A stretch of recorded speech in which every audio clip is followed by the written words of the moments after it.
So. And I know you lost your mom. Yeah. Your brother came to live with you. Yeah, that was.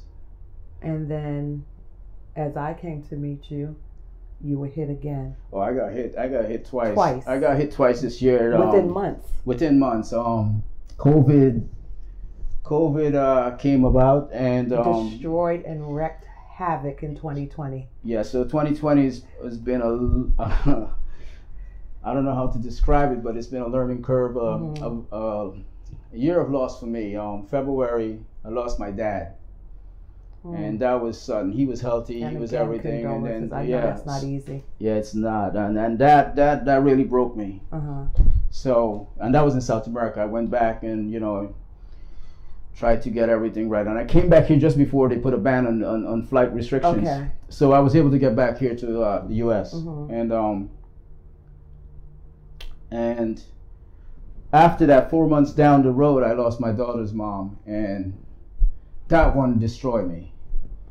It really, I go every Monday to the cemetery ever since she passed away, and it's, we were good, The last 3 years were really good. We were co-parenting. And that in itself isn't easy. Yeah, so that one really. So you're getting over my dad. Well, I wasn't getting over my dad. That one broke me. You're dealing with it. Yeah, You're trying to get over that one was that one I was dealing with, and then now with her, that I'm quite sure you would know what self-destruction, and I just didn't want to even live. And I was just here, and my paintings, I was just painting and breaking down, and in the paintings, I was just like, thank God for art. It actually saved my life, because I didn't know how I would have dealt with it. Right. It's been, but and you had a safe space. You had a safe space to come to, at least. Some people don't have that outlet. They don't. And that's when they don't have the support. They don't know which way to turn. And it's like it's a buildup for them of like, how do I get this out? And that's when they don't have the counseling. Now picture not having this and going through that. Well, I see that, so, before my dad passed away and everything, I try to stay in touch with community. I've always been a giver with community, and I've always been such a giving person to giving back to my community. Even when I had jobs, I would give out turkeys to the homeless shelters, and it's been something I've been practicing. And I know you do programs with them. I've been practicing it for a long time, and then for a few years when I didn't have any money, I wasn't able to do the stuff because I used to work 9 to 5. I worked every time. And then when those years when I didn't have that, with no income, I wasn't able to do it, and I felt like, man, I'm not able to do that. Because when my brother was with me, when you're in need, you're still thinking of so the thing was, I felt like, man, I'm not doing my duty. But it's recently I started getting back into being active again, doing it and volunteering. The beauty of feeling an inner joy, I can't explain it. When you give back, and that got me started, and then I was like, all right, I got to find something else to do. But I get it. Yeah, that's what this is for me. So it takes you out of your own element. It takes you out of that dark space. It takes you out of constantly just sitting there running over and over and over. In your mind, you're lost. Yeah. But when you're helping and when you're communicating and talking and letting people get their stuff out, it's therapeutic. It is. For me, it's a great feeling, because now I know I have the strength. I can walk on my 2 feet, and I know I can do this now. So so Christmas came about after I did that, and I felt the good flow of energy in me. So then we went to there's a place, Oasis, a haven for women and children in Patterson, and another friend of mine helped me made that happen. We went out there, and we did it last minute, and I had made some money from the sales of art, and I took some of that money and I went over there and we got toys for all the kids, and we did it actually on Christmas Eve, because they had said some places that were receiving gifts earlier said they weren't accepting anything anymore. So and I was like, you know what, we're not going to wait for that, we're just going to go. And we happened to get lucky, and we went to this one place that I guess around the holidays, there's a lot of abuse, domestic violence, and everything. So there was a lot of kids that were being accepted and women that were being accepted into this shelter. So we were able to distribute the toys and get them out to the kids that, you know, they weren't at home anymore. And, you know, so it kind of worked out. So then that, and then, you know, so now those little baby steps are now getting me back more active, and it feels great. And my daughter's now going to volunteer. And so now your daughter, I know you said she lived with her mom. Yeah. Since her mom passed, she's now living. So you have your brother. And how old's your daughter? She's 17. So you're dealing with the emotions of her losing her mom. How's she dealing? How's she doing? She's stronger than me. She's stronger than me. You know, she's a teenager. You know, and I have to learn how to adjust. That's the hormones. That's the female. That's transition, moving with you, leaving mom, and actually losing mom. So you're going to deal with a couple of emotions. Oh yeah, it's been we've had. But you got to watch her. Yeah, and have those conversations. Oh yeah, we do. Yeah. We do. You know, she plays soccer. She's in travel sports, soccer. You know, high level. You know, a lot of things, you know, changed this year, even with sports for her. You know, teenagers change their minds whether they want to pursue certain things. So, you know, you gotta give them their space, and also, you know, be in tune. So you know, I'm actively doing that, and not, you know, trying to lose my daughter also, you know, because, you know, she's very close to me. And I want to keep her very close to me and have a good relationship. Okay. So, you know, those building blocks that I have with her that we started when she was ever so small, they're there, you know. So we're good, but there's challenges, you know, with everything that's happening now. You know, like she's looking to go into college and play sports. What is she for sports? Well, yeah, with sports and that, she's looking at Navy Academy. She's looking, you know, so she's doing everything on her own, which I admire, and she's getting that responsibility. So it's kind of cool. You know, with that said, you know, she's actually in school right now.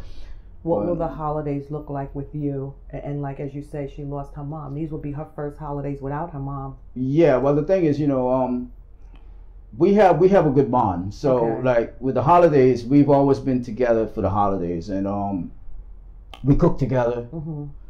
And I push her to do like recipes, and she's good. She's really good. And so my brother has a friend too. My brother always had friends. Now he does one friend, and like I said, it's funny over there. He's supposed to be looking out for my brother. My brother looks out for him. So they're both, you know, so it's sort of funny. That's a spirit you have in your family, right? It's funny, yeah. But it's good. So yeah, we all cook together. So I push them both to like try new stuff. Like lately we've been making pizzas. So now we have the most tastiest pizza that we can run against any other franchise or whatever, because it's so good. We'll stalk you so I can do a taste test on that one. Anytime. But anyway, yeah. So, you know, the holidays are going to be challenging. We're going to have our, you know, ups and downs with it, feeling the way we're going to feel, because, you know, that's when loved ones are around. So, I know your daughter speaks to you, and y'all have a close connection. Have you thought about, or do you think it's necessary to have some type of grief counseling, or to speak to a counselor? I think at some point we're going to be, you know, if you know, she's not speaking so much about it, but, you know, I would just say things about her mom here and there just to see where she's at. You know, but you know, I guess she's grieving in her own way, and, you know, I'm in tune with that. So yeah, I am watching her and stuff, but at some point, yeah, that might be something that, you know, would probably be effective, you know, in helping us, you know, heal. Right. And, you know, with her, you know, but, you know, she's in sports, like I said, and she's active and busy, and then she has her friends coming from North Rockland to visit her. So she's doing things, and she has a part-time job also, which is, you know, something that's keeping her busy. So, you know, so she's active, but, you know, still, you know, you never know when things are, you know, silent. Right. You know, the silent thoughts that are like going through someone's mind that you don't know and you can't read it. You try to think, what if, you know? But you can't change the time, you know, you can't change time, you know? No, was she sick or she passed suddenly? Well, she was sick last year, and she was diagnosed with lupus, which they misdiagnosed her, and a whole bunch of other things, and then she recovered. Okay. So the things that really is affecting me is that she had recovered. Right, because I hear you asking, "What if?" As if you. She recovered. Right. So she recovered. So that's why when we spoke earlier, and I said COVID, she pretty much lost her life because when she. Due to COVID, they were overwhelmed and they didn't get to treat her properly and whatever. And I felt like that's how she passed away. So that bothers me to a point where it's like, I can't turn the time back, right? But I have to move on. But that was on my mind for a while, like just lingering. And I know she had recovered and she was on her way to recovery. So with that said, but now, as I will keep saying, you've got to push through the pain. And you have, for yourself, for your daughter, and for your brother. Yeah. But you've got to find, and you have the art. But even outside of the art, just release. I'm happy you have this space that even if you're not doing art, you have a space for yourself to make it quiet and stop the noise in your head. Yeah, it does help a lot. It really does. I want to talk about the art. I do want to talk about the art too, because I know you said you pour into this and you come in here. Yeah.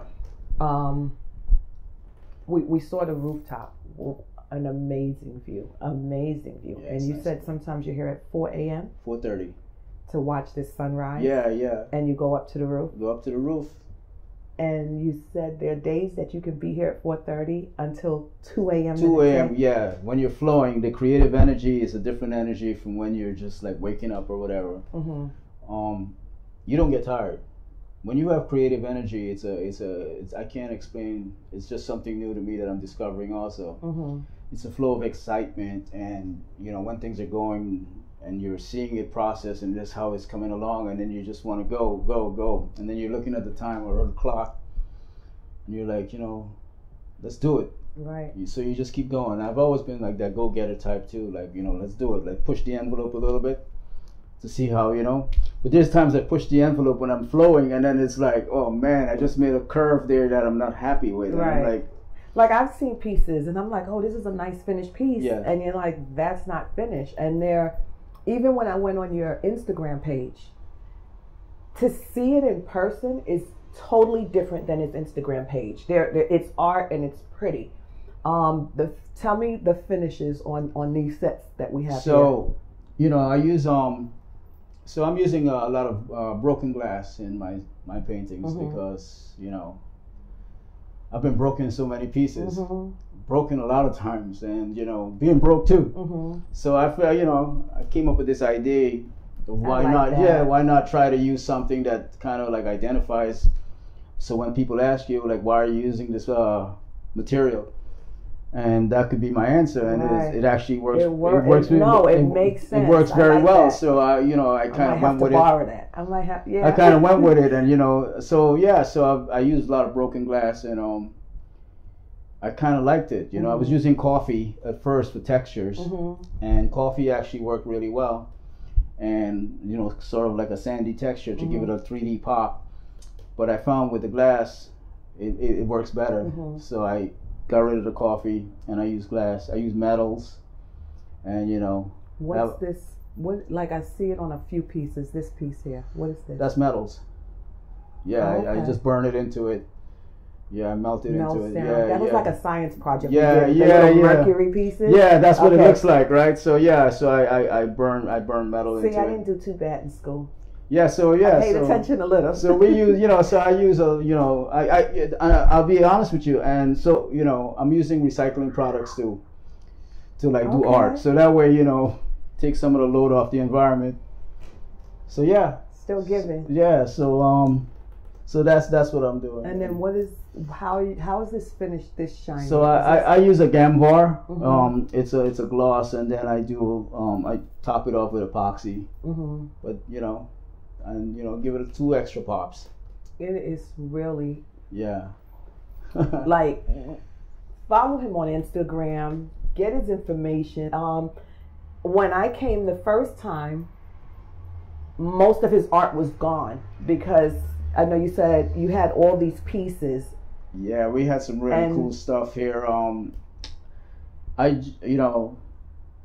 just had one person to believe in me that gave me a shot and just said, hey, he was going to look me up. This was a couple of years ago, and he was, he owns a law firm, and he said he was going to give me a shot, and I said, okay, but I never, held on to that. And then he gave me a call out of the blue and said, hey, I'm renovating this new space. I'd like you to come in. And, I said, sure. And he gave me that shot. So, you just got to keep pushing through when things are hard and rough and tough and people not standing by you. No one standing by you. Your pockets are rabbit ears. And, it's and like the curveballs are still coming. And everything is coming at you. Losses, everything. And it just takes one person to give you that shift, that to make a change in your life and to do better. It happens. Maybe your time will come soon. You never know who's going to do what for you. You never know who you're speaking with. Right. You never know who's going to do something for you. I think the most important thing for me in this message with you, like that message right there, got me. It really did, because you have people who love you. They stand by you, and you keep pushing. Yeah. And then you have kids that depend on you, and then you keep pushing. But when you go through things mentally, you kind of feel like you're standing in that shit by yourself. Man. And then you feel like, why do I care? Why am I pushing through this? Like, it's the same shit, just a different day. Why am I doing it? Is it worth it? So hearing you say that, for me, the most important thing is, like, believe in yourself. Yeah. Because then that's what's going to show through. And a lot of times when you in that space, you don't believe in anything, not even yourself. Unexpectedly it happens. You gotta, like, literally force yourself to get up and get out of the bed and, like, just it's like I come here, I sit here for 2 hours sometimes without kickstarting, and I'm like, come on, let's go. And then, like, 2.5 hours I'm not doing anything, and then right before I'm about to go home, that's when it comes. And I'm like, okay, let's go, let's do it. But you should know. I mean, the experience. It's And like this, one of the things you asked me is, why do I do it? Yeah. That's why. So, therapy. You have a story that needs to be heard. Like, just keep going. Somebody's gonna see you. Somebody's gonna hear you. Somebody believes in what you're doing. It just takes one person. And just keep going. And when you look back later and see that hill you climbed, sometimes you can't believe that's where you were. I can't, because the thing is with me, I'm coming from the gutter. I'm coming from the gutter with nothing, zero, zilch, like bank account zeroed out. Everything against me. The rent, put it this way, you got rent coming up on the 1st. I was paying the rent either in the middle of the month or 3 days before the month is out. And then you already got the next month up. Your phone bill, your PSE&G bill, all of your expenses. And then you got to provide food. Then you got car payments. You got car insurance. You got whatever expenses. And the people in your home, you got to provide for. And then you got then you also got to care for the emotions of everyone. You don't know where everyone is. So it's it's hard. And they know you went through something, but they still don't see your pain. They don't see it. Sometimes you're public enemy number 1.